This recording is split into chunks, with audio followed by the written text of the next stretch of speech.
If you have an interest in horses and love learning more about horses, the horse industry, teaching, or even managing your own horse business, then you're in the right place. We would love you to join us on our mission, which is to improve the lives of horses around the world through the education of riders, handlers, and trainers. So get comfortable, listen in, and enjoy. This is another of our popular Listener's Choice interviews, which we're playing over the weekend. We've chosen the most popular interviews for you to select the Listener's Choice winner.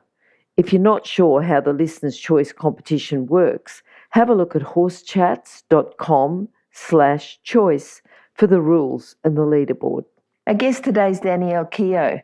Danielle's a dressage specialist, rider, trainer, coach. She competes up to FEI level. She runs a busy training and agistment stable at the Sunshine Coast in Queensland. She's also got 3 sponsors: Picture the Moment Equine, Collection Equestrian Boutique, and LP Equestrian. And as well as that, Danny's a physiotherapist and Pilates instructor, and she helps riders with lower back and pelvic pain. So we'll be talking about that a bit later in the interview. How are you, Danny?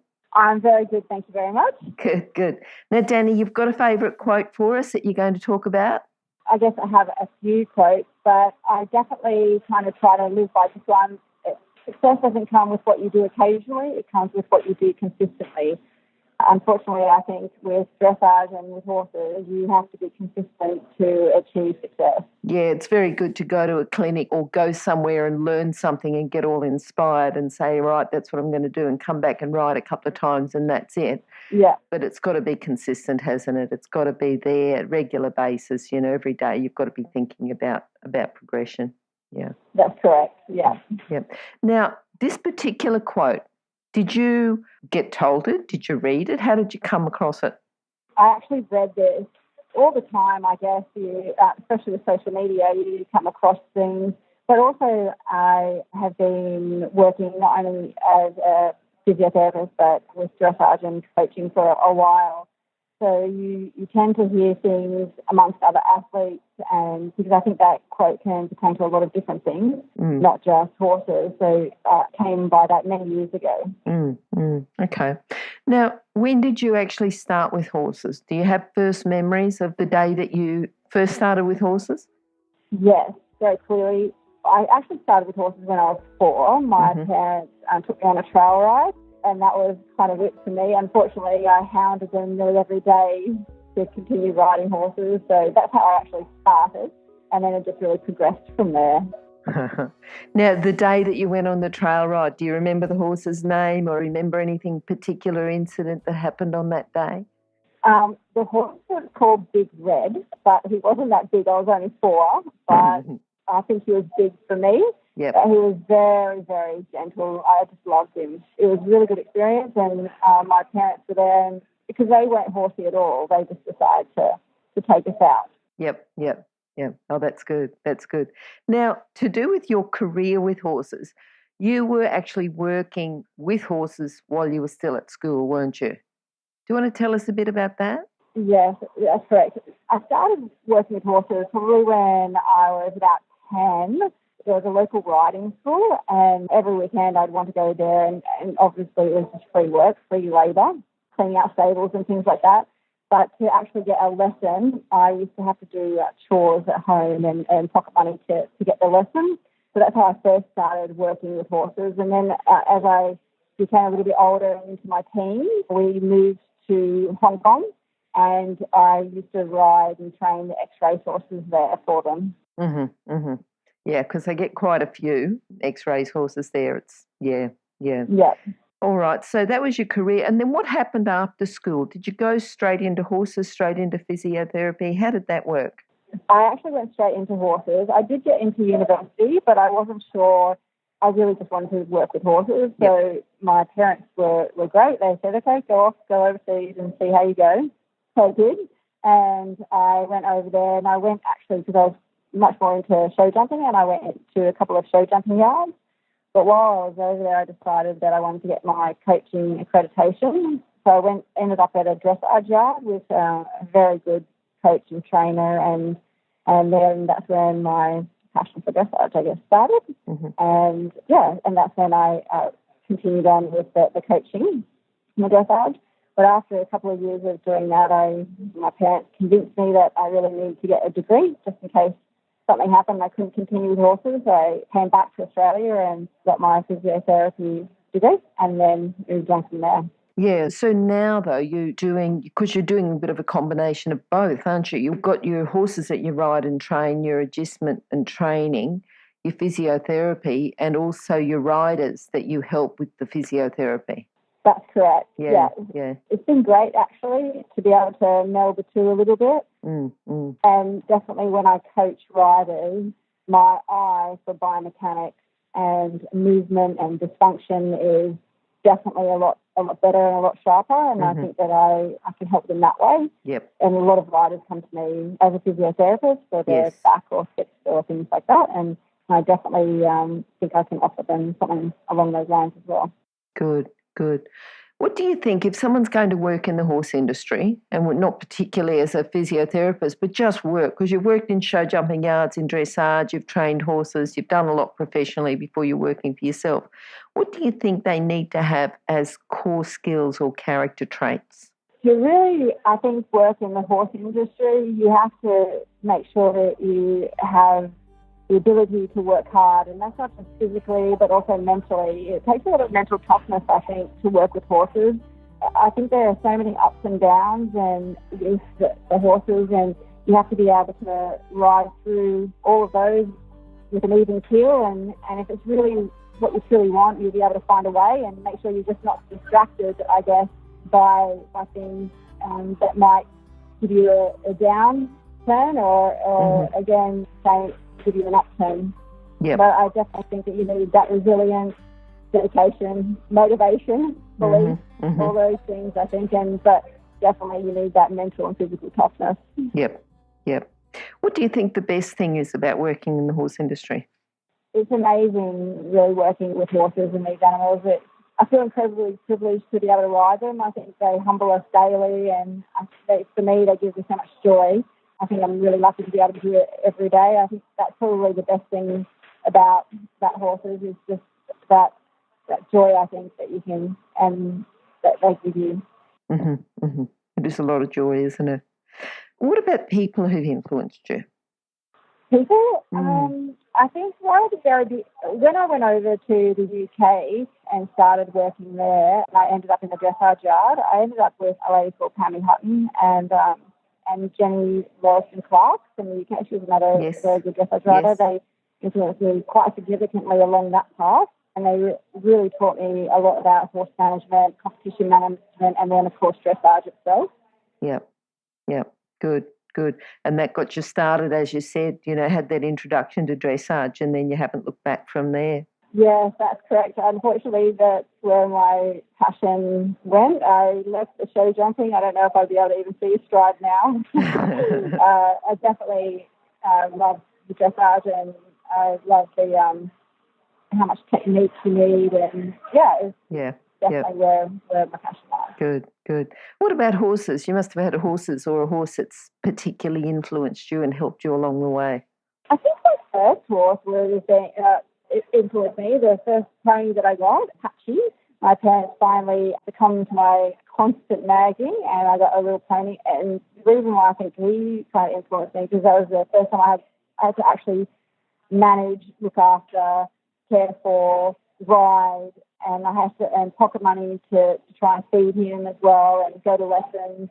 So I think that really hit home about how much it took to take care of a horse, and I didn't look back.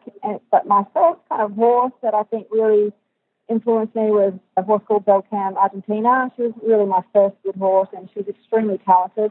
Unfortunately, it broke my heart. I had to sell her, literally, but she went to an exceptional home and went on to be quite successful, and I think that she was probably my most influential horse. Good. What about your proudest moment? Was she the one that you had your proudest moment on, or what do you think your proudest moments have been? I think I've got lots of proud moments, both small and large. I mean, daily I think, wow, that was fantastic. This horse has finally got it.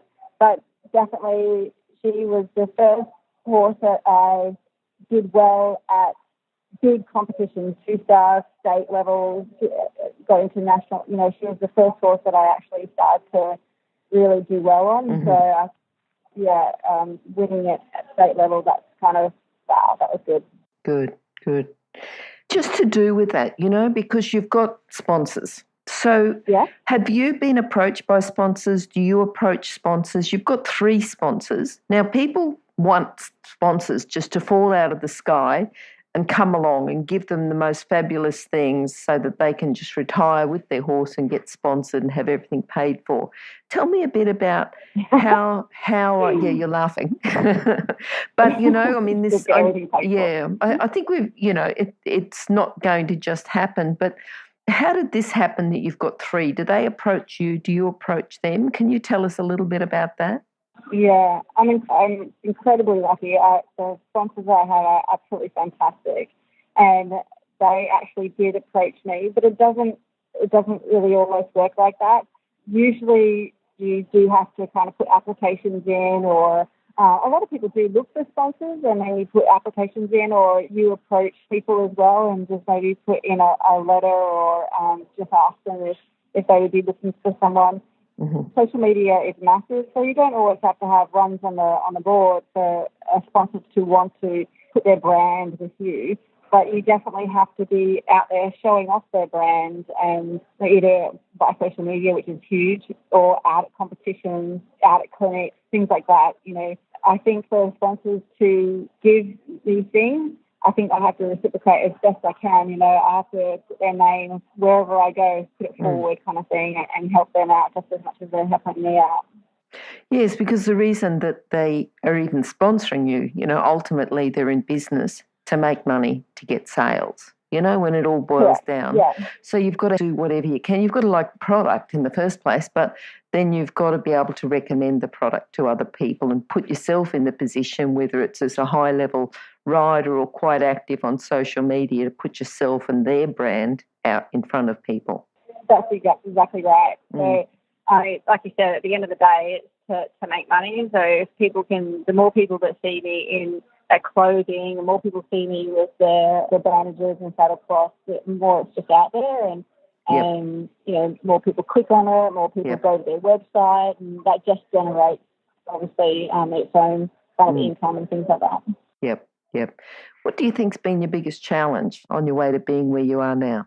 My biggest challenge, I would definitely say when I sold my mare Delta in Argentina, and I went overseas, coming back and starting again, finding another horse and doing it all again, and no one knows you, and it's really difficult to break back into the world, and it takes so much work, and you have to really want it, I guess, and because there's lots of sacrifices that you have to do, and I think that's been the biggest challenge, just having that one direction, that one goal, and just not looking in any other direction, keep looking ahead, and just meeting each thing as it comes, and that's probably the biggest challenge. Because ideally you've got a couple of horses, you've got the main horse that you're competing on, plus a secondary horse, and even maybe a young horse that's coming on. What advice would you say for someone who finds themselves in the position you were, where they've been out, they've competed, but now they're without a horse and they'd like to just be able to get back into it and start again and start with their first horse again? What would you say to them? It really depends on the bank balance. I had to start very young, not even broken in, and build back up. But if you have a little bit more money, it's always good to have a horse that's already a little bit along the way. It just saves so much time in training, I think. And a lot of the time, there are exceptionally good horses out there and really good trainers who have started the horses. So you can get something that's already going and you're already out into the competition ring. But if you get something green, even though you might think that you grow with it and you love it and all that kind of stuff, you're looking at 2 or 3 years before you really get into the serious competition. Yep. If you're an equestrian coach or a horse riding instructor, or even if you aspire to be one, have a look at the free video series for horse riding instructors on the Horse Chats website. Go there now, have a look, horsechats.com. Now, I want you to put on your physiotherapist hat now, because you said that you often, when you're coaching people, you can look at the way their body's aligned, look at the biomechanics and fix up some problems. Yeah. What's a common problem or common problems that you do see, and also what can the riders do to fix them? The most common problem is really the seat problem. There are different types of seat positions, and really the two most common are either the fork seat or the perch seat, or the slumped or couch seat. They're the two main rider problems that you see, because everything really stems from that. Your leg position, your upper body position, how you hold your hands, the strength that you have in your upper body really comes from that pelvic position in the saddle. So I think if you can correct that and help riders correct that, what it can do is then loosen the hips to allow longer legs, freedom of movement. It can allow the upper body to sit up taller, it can allow the shoulder blades to sit in a better position. And giving riders, especially if riders have horses that they ride, 8 to 9 horses every day, so I think they can practice it on the horse, which functionally is fantastic. But everyone doesn't have that opportunity, so you have to do so much on the ground then to try and build the strength in the correct muscles to be able to transfer that into the saddle and on a moving thing, So I think you really have to work hard off the horse to be able to correct those movement dysfunctions. I think that's coming back to, it doesn't come from what you do occasionally. It comes from what you're doing, I think you said, all the time. Exactly. Yeah. Exactly. And I guess that's why I love that quote. You have to do this daily dedication, and it's not just getting out and riding the horse. I mean, if you expect that horse to be able to make all these changes and feel uncomfortable in its body and do all these amazing things for you, well, I think you should be sure that when you're sitting in that saddle, you're balanced and you're making the corrections and you're making sure that you're in the right position as well. Yep. Danielle, have you got a book that you can recommend? Well, I love Carl Hester's book. So he's got 2 kind of training books, and I think Down to Earth Dressage is one, and maybe Real Dressage or Real Life Dressage. Both his books are fantastic. I mean, obviously he's well renowned. He's a fantastic trainer, but also when you read those books, you just think, right, I can give it a go. It's not complicated. You just have to. You're going to make mistakes, but you have to learn from your mistakes, and but it's just try. So Okay. He gives you a little bit of bravery, I think, in the saddle. Yeah. All right, we'll get the details of those books off you and put them on your page, which will be horsechats.com/Danielle Keogh, or just go and search for Danielle in horsechats.com to find that page. Now, Danny, what are you looking forward to? What does your future hold? Well, I have a couple of very good horses that I'm riding at the moment, and I really hope I get both of them to Grand Prix. One of them is coming up to Grand Prix in the next couple of years, and then the younger than there, she's kind of stepping up to medium this year, so I just hope that I treat them well and I get them all the way to Grand Prix, and then obviously, who knows from there. You just have to see how far we can go, really. Good. And I'm sure that you'll keep working on them consistently as well. Yeah. All right. Do you want to sum up your philosophy with horses just into a lesson today so listeners can take that away with them? It probably would go back to my same quote. I mean, you just have to remember that really there are always people who are better than you and have more than you or might have better opportunities, but just know that no one can work harder for you. And the dedication and determination in you, that's just up to us, and that's our responsibility. Mm-hmm. So if you really want to work for it, you just have to work hard and be consistent. Yes.